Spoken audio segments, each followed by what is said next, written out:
नमस्कार. शीर्षक वाचलत ना? पाळलेल्यांकडून पोळले गेलेत भोळे मुख्यमंत्री.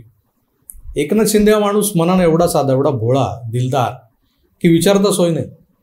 पण हे जोवर ते ठाण्यातले भाई होते तोवर ठीक होतं, राज्याचे मंत्री होते तोवरही ठीक होतो. पण आज ते राज्याचे मुख्यमंत्री आहेत, त्यांनी मुसद्देगिरी दाखवायला हवी. पण होतंय काय तर मंत्रालय असो की वर्षा, त्यांच्या भोवती फिरणाऱ्या 4 पत्रकारांनी त्यांना गुंडाळून टाकलंय असं चित्र सर्वत्र दिसतंय. हे तेच पत्रकार आहेत सो कॉल्ड मेनस्ट्रीम मीडियातले, ज्या मीडियाला आम्ही यूट्यूबर्सनी, भाऊ तोरसेकर, सुशील कुलकर्णी, अनय जोगळेकर, प्रभाकर सूर्यवंशींनी संपवला असं बोलतात, तो मीडिया. पण तरी या सो कॉल्ड मेनस्ट्रीम मीडियावाल्यांनाच वर्षावर चहा पोहे मिळतात, हेही तितकंच खरं आहे. मुख्यमंत्री किंवा राजकारणी आणि पत्रकार यांच्यातल्या मैत्रीबद्दल बातम्या आपल्या कानी येणं हे काय आपल्याला नवीन नाही.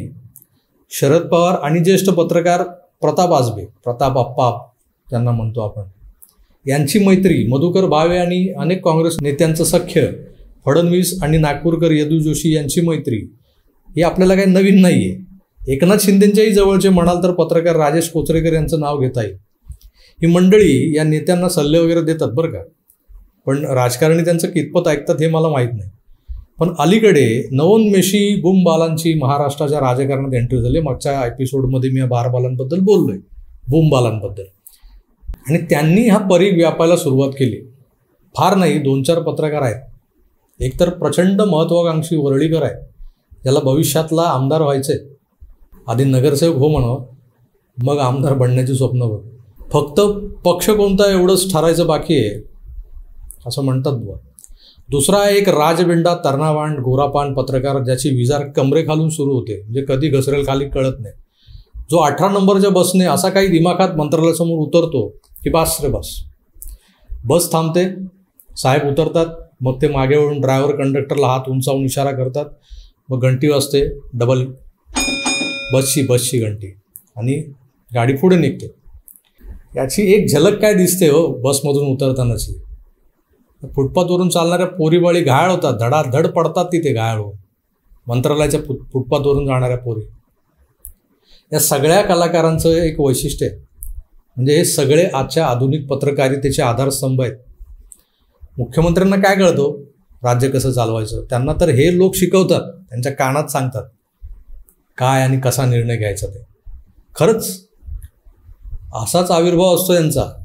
पण मंत्रालयातल्या अधिकाऱ्यांना, आपल्या चॅनेलच्या हेड्सना, संपादकांना वेठीस धरणाऱ्या या आणि मुख्यमंत्र्यांना गृहीत धरणाऱ्या या लोकांना काल CMनी आसमान दाखवलं. कसं ते या व्हिडिओतून मी सांगणार आहे, समजवणार आहे. नमस्कार, मी प्रभाकर सूर्यवंशी आणि तुम्ही पाहताय आकार डिजिटल. मित्रो, काल विधानभवनात सभापती राहुल नार्वेकरांच्या दालनाबाहेर गर्दी होती, कारण त्या 16 आमदारांच्या अपात्रतेच्या प्रकरणावर सुनावणी होणार होती. पण त्या गंभीर विषयावर अजिबातच चर्चा नव्हती. चर्चा तर बोलतीच होती. ते विधानभवनातले गार्ड असतात ना, मार्शल्स म्हणतात तर, ते मार्शल्सही काल प्रचंड खुश होते. हसून सगळ्यांना सांगत होते. काय सांगत होते तर या 4 पत्रकारांना CMनी बोलावून चांगलंच तासलंय म्हणे. शिंदेसाहेब हे तसे शांत असतात, ते त्यांच्या दुश्मनाबद्दलही बोलताना आवाज वाढवत नाहीत, उलटसुलट तर कधीच बोलत नाहीत. शत्रूलाही पुरेशी संधी देतात, बाबा तू सुधर जा बाय. पण काल त्यांनी आपला उजवा हात दाढीवरून असा काही फिरवला की भल्यांना धर्मवीर आनंद दिघे साहेब आठवले असते. तेही जेव्हा प्रचंड रागवले असे तेव्हा त्यांच्या नजरेतून अंगार बरसायचा. तसा अंगार बरसत असताना आपला उजवा हात दाढीवरून फिरवत टोकाला असे ते पिरगळायचे, तेव्हा समजून जायचं समोरच्याची मान पिरगळली जाणार आहे. काल ज्यांना शिंदेसाहेबांनी आपल्या दालनात बोलावून व्यवस्थित कोल्लंय ना, विचारता सोय नाही. साहेबांचं हे रूप पाहून त्यातला एक तर एवढा टरकला की चड्डीतच मुकतोय की काय असं बघणाऱ्यांना वाटावं, अशी त्याची अवस्था झाली होती. कारणही तसंच होतं मित्रांनो. परवा आपण बोलून निघून जायचं जी क्लिप आली ना, व्हायरल झाली, त्यामागे कोण होतं हे ठाण्याच्या दाढीवाल्या बाबांना कळलं होतं. आता त्या घरभेद्याची तासमपट्टी होणारच होती, झाली. पण एक गोष्ट लक्षात घ्या मित्र, महाराष्ट्राच्या CMची मीडिया हाताळणारी टीम आहे ना, ते किती भंपक असेल की ज्यांना हे दिसतच नाही की कोणता पत्रकार त्यांना पूरक नरेटिव्ह सेट करणाऱ्या बातम्या करतोय, त्यांची बाजू लावून धरतोय. तुमच्या आडल्या नडल्या चुकल्या पावलांना सावरून घेतोय. पत्रकारिता म्हणजे मुंबईच्या 7 बेटांवर काय चाललं हे दाखवणारी नाही नुसती. मुंबई सेंट्रिक बातम्या आणि विश्लेषण करणारे लोक सीएमच्या जवळ का बरं असावेत? तर हे न उलगडणारं कोड आहे.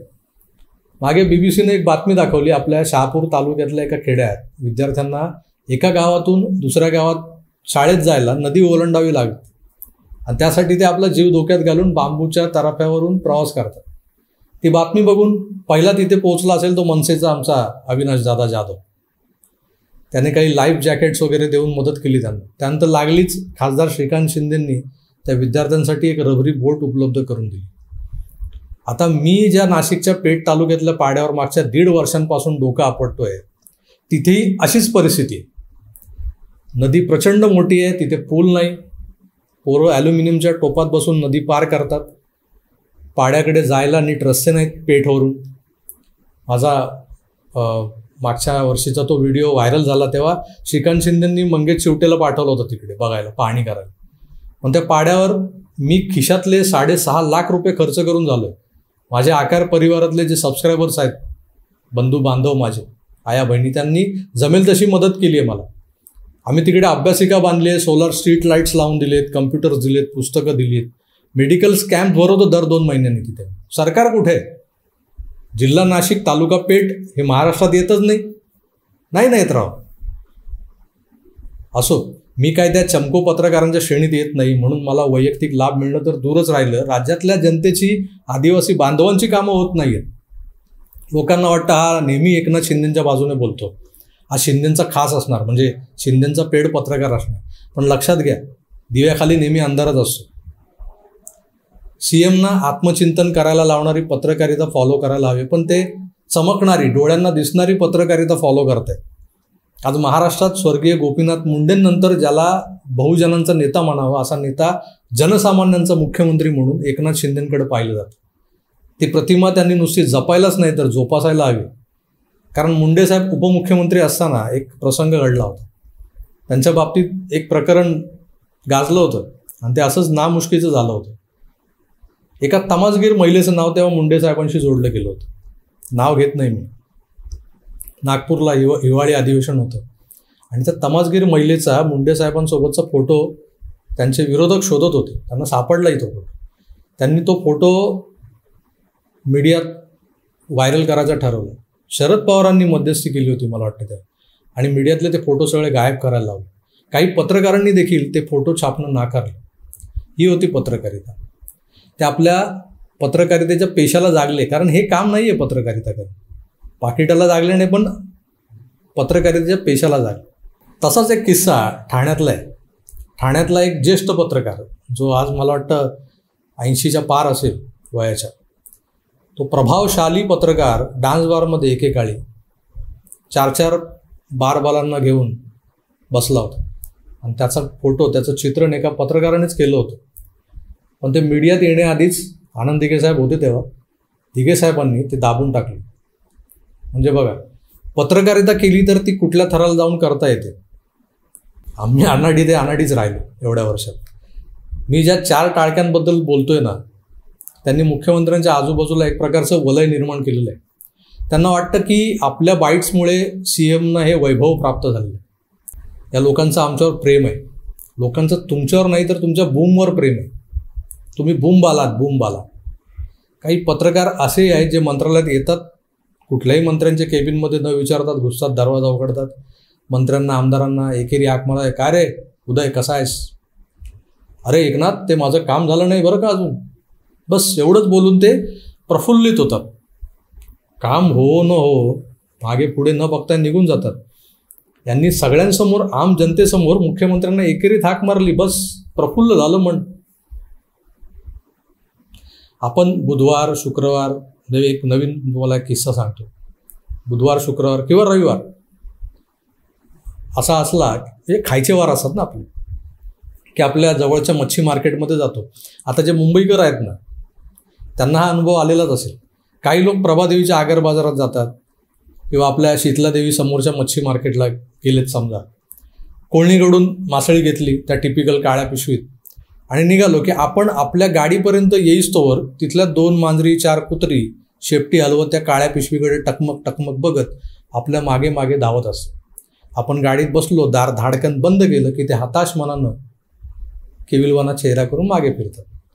आता मासळी बाजारात जाणाऱ्या सगळ्यांकडेच गाडी असेलच असं नाही. मी स्कूटरवरून जातो आणि स्कूटरला स्टार्ट करेपर्यंत ती काळी पिशवी हँडलला लावेपर्यंत ती कुत्री मागे मागे येतात त्या काळ्या पिशवीच्या नादात आणि नंतर एकदा पुढे भुर्र झालं की निघून जातात. तेच चित्र तुम्हाला मंत्रालय, विधानभवन किंवा वर्षाच्या दारात, गेला बाजार, सीएमच्या एखादा कार्यक्रम असेल सीएमचा तर तिथेही दिसेल तुम्हाला.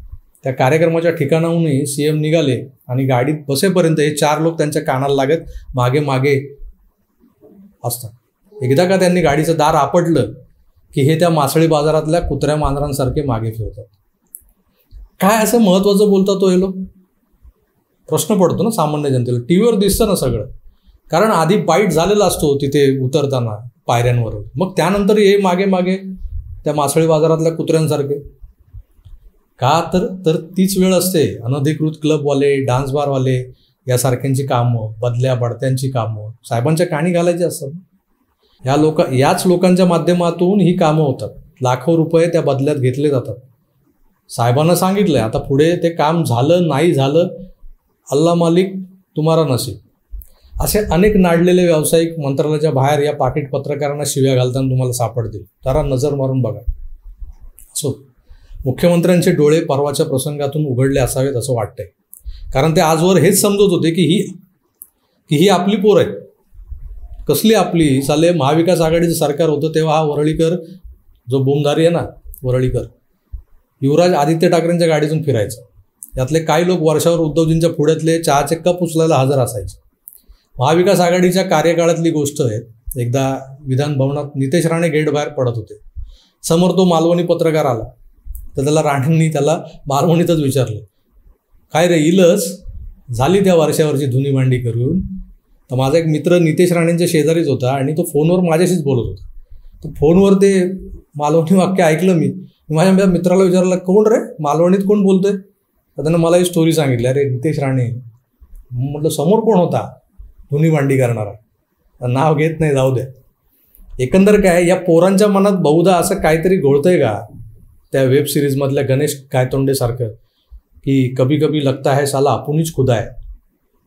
हे मुख्यमंत्र्यांच्या कानाला लागतात म्हणजे यांना असंच वाटतं का की हेच महाराष्ट्र राज्य चालवतात? मुख्यमंत्र्यांना काय येते?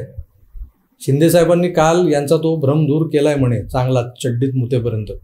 देव करो आणि शिंदेसाहेबांसकट त्यांच्या सगळ्या मीडिया टीमला उडदा माझी काळे गोरे निवडण्याचं सामर्थ्य, तेवढी गुणग्राहकता मिळो. या बोमधारी बाला ज्या आहेत आज तुमच्या पुढे नाचतायत, कारण आज तुम्ही हातात नोटांची थप्पी गड्डी घेऊन बसलाय.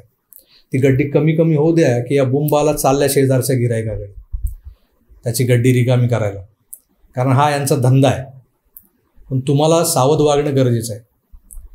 आपण बोलून निघून जायचं या वाक्यामुळे केवढा गहजब उडावला होता, केवढा अनर्थ उडावला असता, याचं गांभीर्य आणि याची जाणीव तुम्हाला झाली हेच महत्त्वाचं.